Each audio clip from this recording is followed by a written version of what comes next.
Vamos falar sobre o projeto de controladores no domínio da frequência. Como vimos no vídeo anterior, podemos definir a variável erro que mede a diferença entre o que desejamos, que é a referência, e aquilo que estamos medindo, a saída medida, dessa maneira. Vale a pena enfatizar que nós estamos falando sobre esse diagrama de blocos referente ao sistema de controle automático em malha fechada. Aqui está GD de S, a nossa função de transferência, que modela o acoplamento de um sinal externo de distúrbio ou perturbação à saída controlada do nosso sistema. E vimos que, neste caso, a variável erro no domínio da frequência pode ser escrita como uma combinação de fatores, cada um desses fatores produzido por um sinal externo ao sistema de controle automático em malha fechada. Um fator devido à referência, outro devido ao distúrbio na saída e outro devido ao ruído de medição, sendo que os fatores associados à perturbação na saída e ao sinal de referência são mediados pela função sensibilidade, e o fator associado ao ruído de medição depende da função sensibilidade complementar. Mas voltando ao projeto no domínio da frequência, nós vimos que uma vez que o erro depende dos sinais de entrada de referência, de distúrbio e também de ruído de medição, nós gostaríamos de fazer com que as funções sensibilidade e sensibilidade complementar fossem próximas de zero. Entretanto, por definição, analisando inclusive a expressão dessas funções, vemos que a soma delas tem que ser sempre igual a 1, a partir de suas definições. Como é então que conseguimos garantir que a função sensibilidade é próxima de zero, ao mesmo tempo em que a função sensibilidade complementar é próxima de zero? De fato, isso nós não conseguimos fazer, é uma impossibilidade. Entretanto, nós podemos fazer com que a função sensibilidade seja próxima de zero em baixas frequências, onde esperamos encontrar potência espectral associada a sinais de referência de baixa frequência e a sinais de distúrbio de baixa frequência,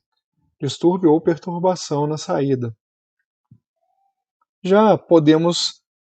fazer com que a função sensibilidade complementar seja próxima de zero em altas frequências,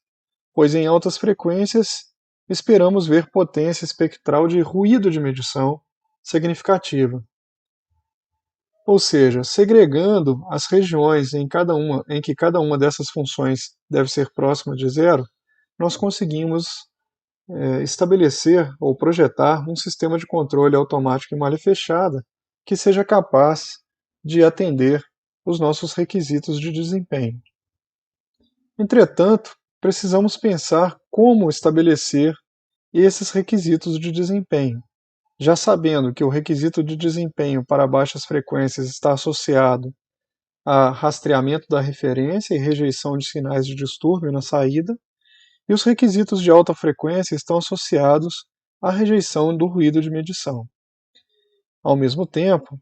quando olhamos para essa região intermediária, onde acontece o cruzamento da curva de magnitude do ganho do laço por 0 dB, na frequência de cruzamento, é onde determinamos a margem de fase, nessa região nós também analisamos a estabilidade, olhando para as margens de ganho e de fase.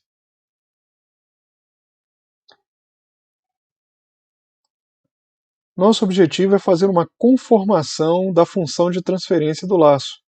ou seja, nós queremos mudar o formato da função de transferência ganho do laço, L de S, que é o produto do controlador, que é onde a função de transferência do controlador, que é onde nós podemos efetivamente alterar, e a função de transferência que representa o processo a ser controlado e aquela que representa um instrumento de medição. Então a ideia é modificar a função de transferência do controlador de tal maneira que consigamos atingir os objetivos de estabilidade, mantendo todas as raízes da equação característica no semiplano esquerdo, e também conseguimos que sejamos capazes de atingir os objetivos de desempenho, que pode ser traduzidos como um ganho do laço bastante elevado em baixas frequências e o ganho do laço muito pequeno para altas frequências. O que nós vamos fazer então é lançar mão de uma série de curvas padrão para que poderiam ser vistas essas curvas padrão como estruturas padrão de controladores, que nesse contexto de projeto no domínio da frequência são chamados de compensadores. Para isso, nós vamos investigar agora como determinar o limite inferior de desempenho para o ganho do laço, nessa filosofia de projeto no domínio da frequência. O limite inferior de desempenho ele está associado à capacidade de rastreamento de sinais de referência e rejeição de distúrbios na saída, imaginando que tanto os sinais de referência quanto os sinais de distúrbio eles têm a maior parte, melhor dizendo, da sua potência espectral em baixa frequência. Exemplos de especificações para esses casos estão aqui mostradas no exemplo 1 e no exemplo 2. No exemplo 1, se a gente considerar que há um sinal senoidal na referência, com frequências baixas, mas cujo limite superior nós estamos chamando aqui de ω-ref, e supondo que esse sinal de referência tem uma amplitude A-ref, nós queremos projetar um controlador que garanta um erro de rastreamento em regime permanente, isso é importante, significando que, após passado um transitório, nós vamos enxergar uma magnitude para a variável medida que está próxima da magnitude da referência, com um erro inferior a x%, a 1%, 2%, 3% da amplitude do sinal de referência. Então essa seria uma forma de especificação de desempenho em regime permanente no domínio da frequência para o rastreamento de sinais de referência. E aqui embaixo um exemplo de especificação de desempenho no domínio da frequência para rejeição de sinais de distúrbio, considerando que os nossos sinais de distúrbio são sinais senoidais com uma determinada amplitude, uma amplitude A-per, e que apresentam frequências baixas, cujo limite superior é ω-per, nós queremos projetar um controlador que garanta um erro de rastreamento novamente em regime permanente com magnitude inferior a y%, 0,5%, 1%, 2%, 10%. Esse erro significa que a amplitude da diferença entre o que queremos e aquilo que estamos medindo, que nós definimos como E de S, a amplitude desse sinal ficará próxima à amplitude zero. Ou seja, mesmo que o sistema de controle automático malha fechada seja perturbado por um sinal com amplitude A-per, a magnitude do erro será igual a y% de A-per, por exemplo, 1% da amplitude da perturbação, significando que o erro então ficará próximo de zero, indicando uma certa capacidade de rejeição dos distúrbios na saída. Para especificar o limite inferior da magnitude, portanto, nós temos que observar a influência que o sinal de referência, inicialmente, depois nós vamos ver a influência que o sinal de perturbação tem sobre a variável erro. E nós sabemos que essa relação, como acabamos de ver, é mediada pela função sensibilidade, que é essa função 1 sobre 1 mais L de S. Se nós então considerarmos a resposta em frequência, ou seja, substituirmos S por Jω, considerando que ω é igual à frequência do sinal de referência, a amplitude de 1 sobre 1 mais L de S com S igual a Jω-rf é exatamente a razão entre as amplitudes do erro e a amplitude da referência, supondo o sinal senoidal na referência de frequência ω-rf e a obtenção de um sinal de erro que, após o regime transitório, também será um sinal senoidal de frequência ω-rf. E nós queremos que essa razão entre essas duas amplitudes seja menor do que x%, ou seja, 0,01x. Portanto, nós queremos que 1 sobre 1 1 sobre módulo de 1 mais L de J ômega ref seja menor que 0,01x. Para que isso aconteça, é claro que nós estamos assumindo que L de J ômega ref, a magnitude do ganho do laço, para essas frequências mais baixas, será muito maior do que 1.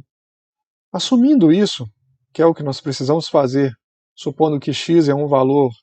pequeno, 0,01x, melhor dizendo, é um valor pequeno,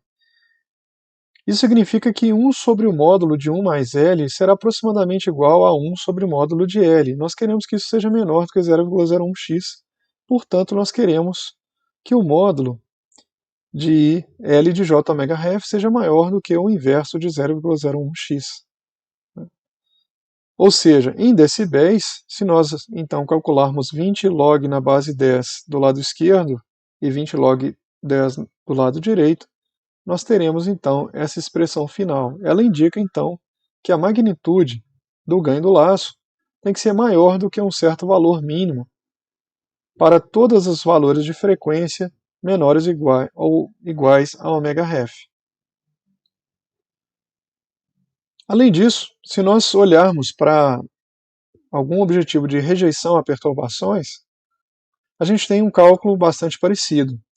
Lembrando que a relação entre o erro e o distúrbio na saída é dada também pela função sensibilidade, multiplicada agora por GD de S e H de S. E aqui nós já substituímos S por J ômega per. Ômega per é a frequência do sinal senoidal de perturbação que nós queremos rejeitar.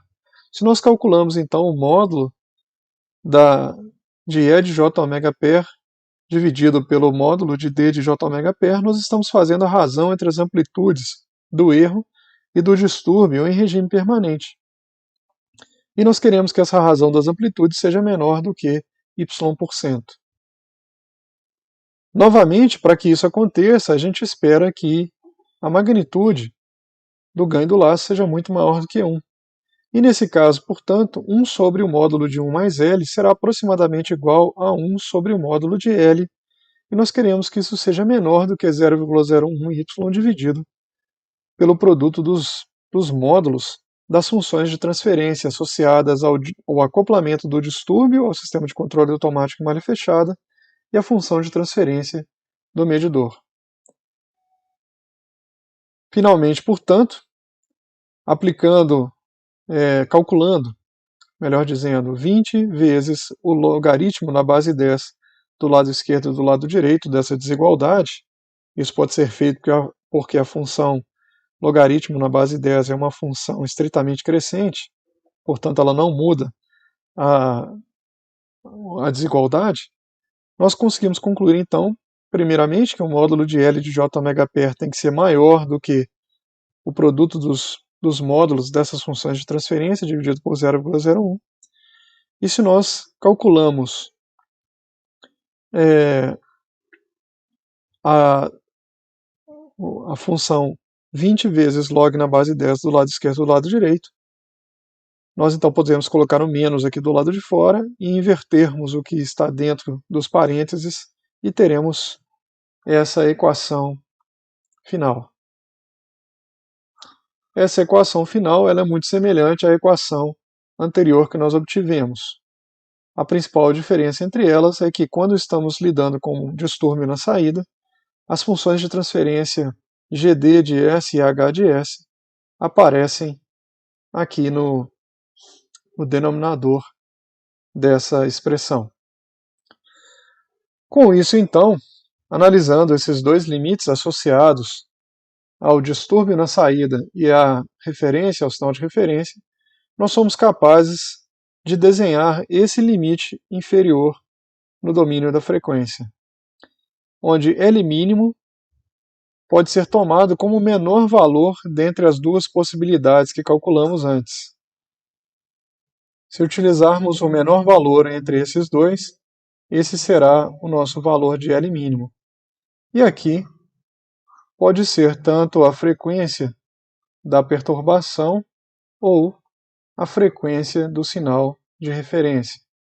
E a ideia é que para frequências mais baixas do que esse limite, se nós mantivermos esse limite inferior para a magnitude do ganho do laço, nós conseguiremos atingir os requisitos de desempenho de erro percentual de rastreamento ou de rejeição de distúrbios em regime permanente.